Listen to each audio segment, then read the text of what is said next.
Welcome to Top Shelf. I'm David Pierce, and on this show we bring you the best in consumer electronics past, present, and future. This week, a new wave of gaming platforms. We've said it before, but this is truly the year of the hardware startup. The biggest shows in tech, CES, South by Southwest, and last week's Game Developers Conference, have been dominated by upstart companies who aren't making apps or software, but are building tangible and sometimes wearable products. Kickstarter is obviously a catalyst for all of this. The platform has helped to finance everything from the Pebble smartwatch to the upcoming Oculus Rift virtual reality headset. One of Kickstarter's biggest success stories isn't just trying to build a gadget, though. They're trying to build an ecosystem. For decades, your living room has been ruled by just a handful of gaming companies, like Nintendo, Sony, and Microsoft. Now, Ouya and devices like NVIDIA's Project Shield, and arguably even the Steambox, are vying to break up this tradition of three. Ouya is a $99 console built on crowdsourced funding in the Android operating system. It's now shipping to about 60,000 of those early backers and will soon hit retail stores like Best Buy and Target in June. Our own editor-in-chief, Joshua Topolsky, was one of those early backers. So I stole his Ouya to see how a great idea turns into a real-world product. Ouya was really one of the earliest Kickstarter success stories. The company met its goal in 8 hours and raised more than $8.5 million for what was ultimately a really simple purpose, bringing all the new, innovative games that are being developed for mobile platforms back to the TV. For $99, Ouya pre-sold a box, but also an open platform and an invitation to developers to create fun games for the big screen again. Now, 9 months later, Ouya is starting to ship to the more than 60,000 people who backed its Kickstarter campaign. Ours appeared in something like a shoebox, and you almost wouldn't know there's a gaming console in there. The actual Ouya is about the shape of a Chinese food takeout container. It's a slightly deformed silver and black cube with a glowing Ouya logo on the top. There's a power jack on the back, plus all the ports you'll need to connect it to the internet in your TV. It's nice looking without being particularly remarkable. The Ouya is designed to be super hackable, even its hardware. You can open it up and see what's inside with just a screwdriver, and the company even gives you the blueprints to 3D print your own case. It's all very nerdy, really. Inside, the Ouya is basically an Android phone. There's a Tegra 3 processor and a gig of RAM, and the whole thing is based on Android 4.1 Jelly Bean. But of course, this isn't an Android phone. It's an Android console, whatever that means. One thing it does mean is that the Ouya comes with a wireless controller, a gray and black thing about the size and weight you'd expect. It has all the usual controls, 2 analog sticks, triggers and bumpers, a D-pad, and the standard 4 buttons. Ouya decided that instead of having A, B, X, and Y, though, they'd use O, U, Y, and A, which is just insanely confusing. A is where B normally is, U is X, O is A, Y is Y at least, so that's something. There's even a touchpad in the middle, like the PlayStation 4's controller, but this one you mostly just use to mouse around the interface when the D-pad doesn't work quickly enough. It's a decent Bluetooth controller, even if it does feel a little cheap and plasticky in places, and some of the buttons feel a little mushy and uncomfortable. There are lots of other controllers you can use with the Ouya, like the PlayStation 3 and the Xbox 360 controller, but you have to root to use the best of them, and that's really a whole different subject.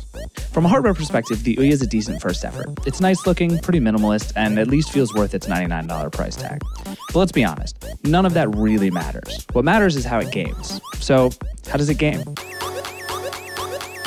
So at this point, I've kind of spent a lot of time with Ouya, and I have lots of thoughts and opinions, but I want to see what somebody else thought. So I brought Ross Miller, hi Ross, to basically just go nuts with the Ouya, and somehow you ended up here. What is this game? What in the world are you doing? This game is called The Ball, and I was very intrigued by, obviously, the great name to it. It's very, mysterious, this I game. will say it looks good.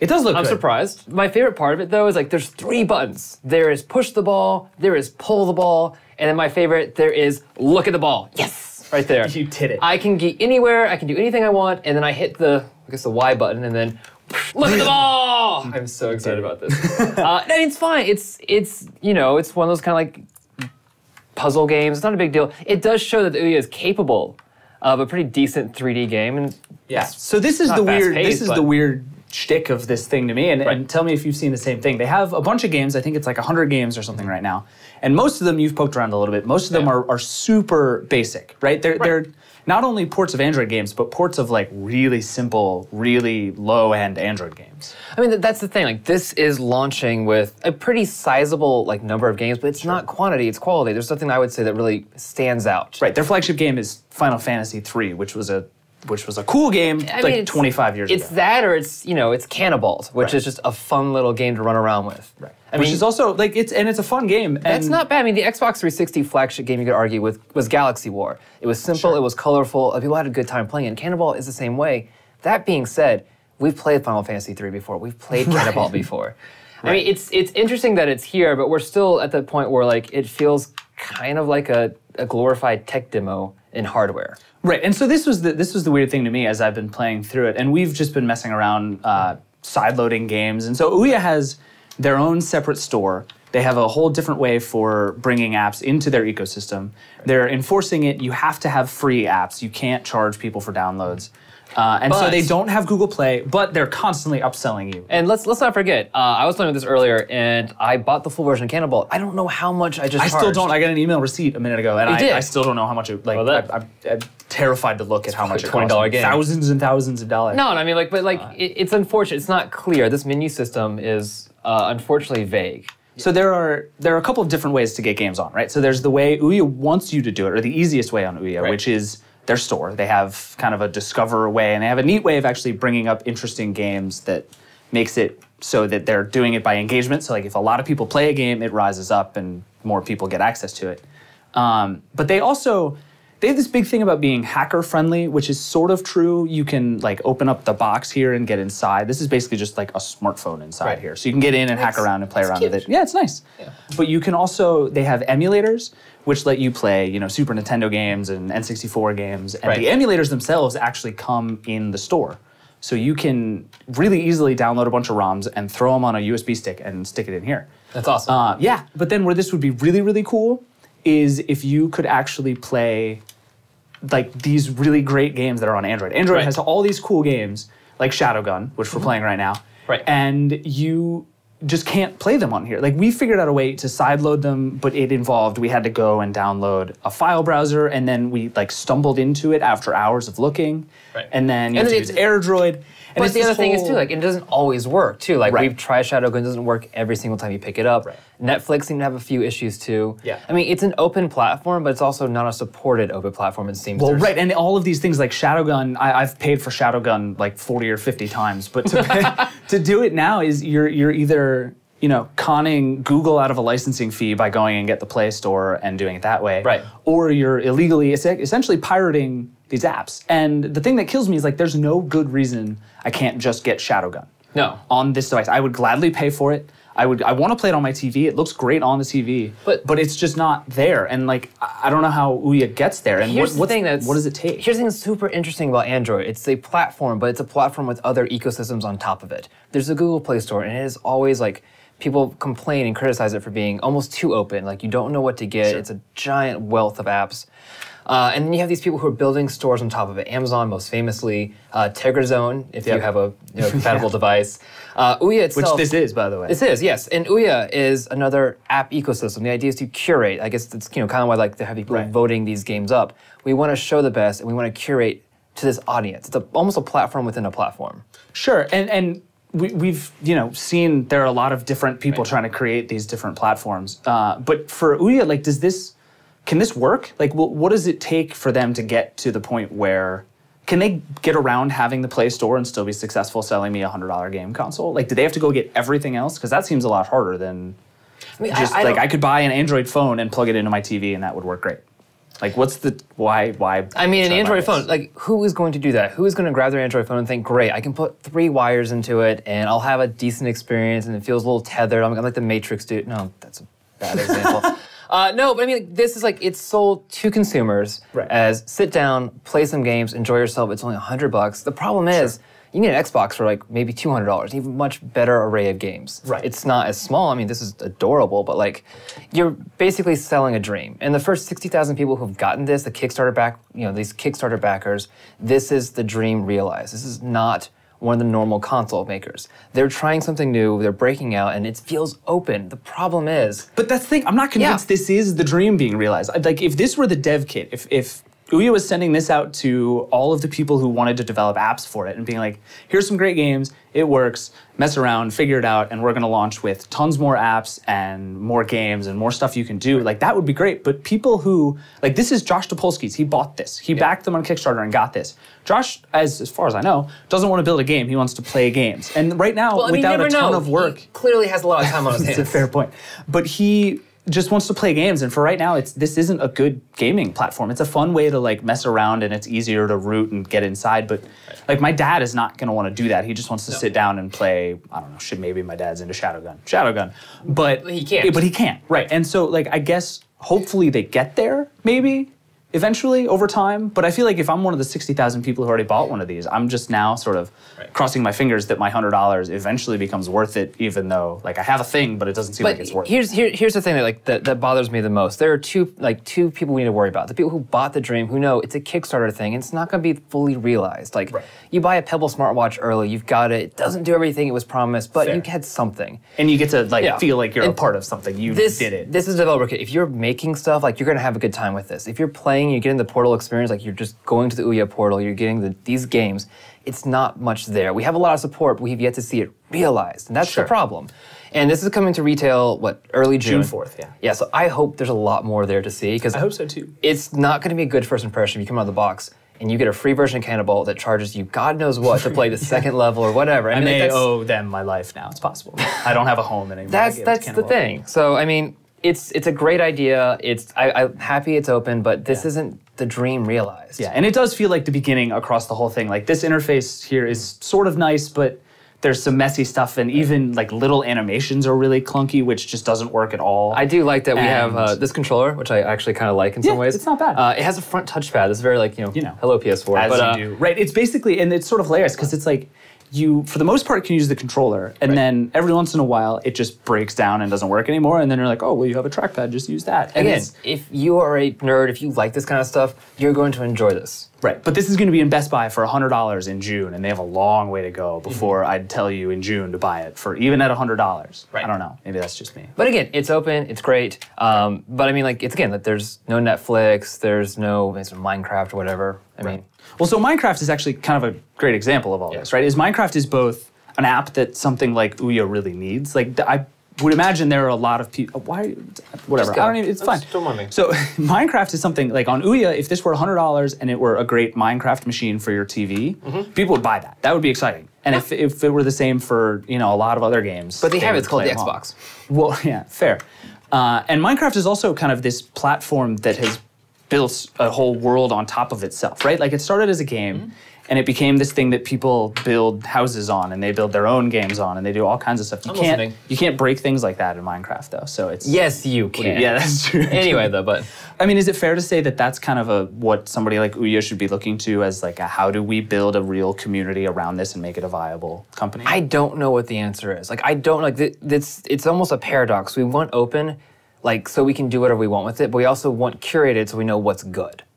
So it's like you have a store that's awesome, and like you find great things, and that's what 99% of the people do, or the 90% of the people do, and the other 10%, like you can just do what you want. Right. And like, making that balance, like Apple's went one way, Android as a whole went the other, and no one's quite happy yet. So Ouya's really digging into that 10%, I guess, for now. And I guess maybe they never get out of that, but like Minecraft made it work by getting to just that 10%, really. But the thing is, if you want a viable platform, you've got to make it happy for anyone who doesn't just want to create. Like, they just want to experience what other people create. Right. So we actually, at GDC this past week, had a chance to talk to Marcus Persson, who's Notch, and like, he should just legally change his name. Notch is a way better name. But so we had a chance to talk to him at GDC about Minecraft and all of this, building a platform and how to really be successful in kind of this indie video game world. And we talked to him about what's coming up next, what he's up to, and how indie hardware fits into gaming from now on. I'm TC Sadek with The Verge, and I'm here at GDC 2013. I'm sitting on a white couch somewhere in the future of gaming. I'm joined by Marcus Persson, who you might know better as Notch, the creator of Minecraft. Thanks for joining us. Oh, thanks for having us. So GDC is a lot about the future of gaming. You know, you had EA introduce Battlefield 4 here this week, which was unusual. But the story has really been a lot about indie games, free games, casual games. What do you think that says about the industry in 2013, that that's such a focus?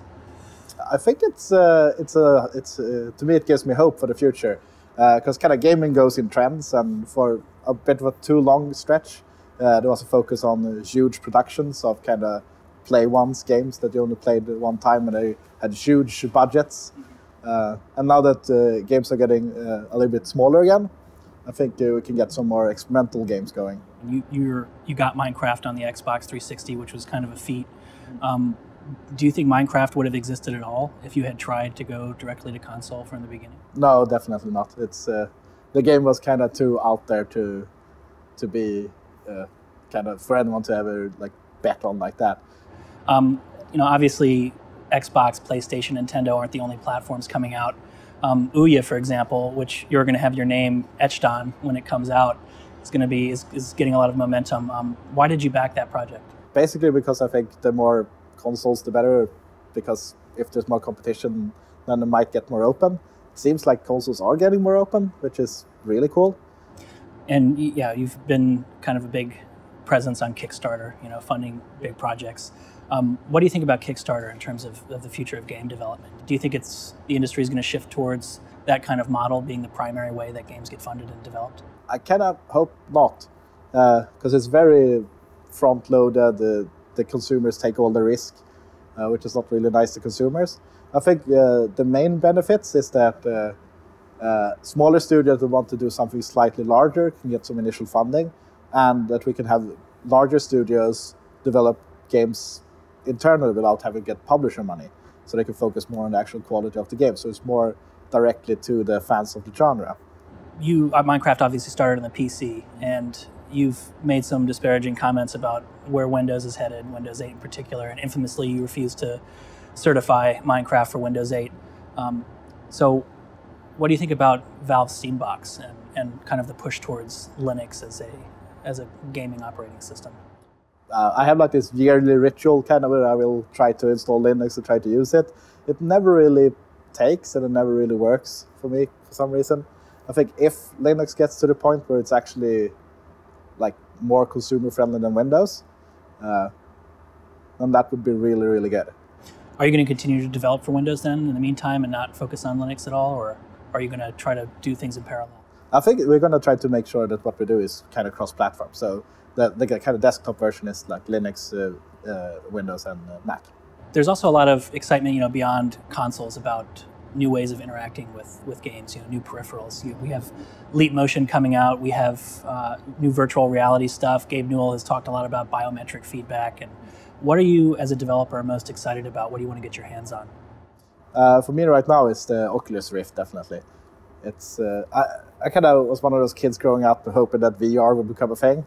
And then you got to try that weird shooting dinosaurs game that was really horrible. Dactyl Nightmare, I think it was. But with the Oculus, it actually kind of passes a threshold of being not good to actually being good, where it kind of the more you use it, the more immersive it gets.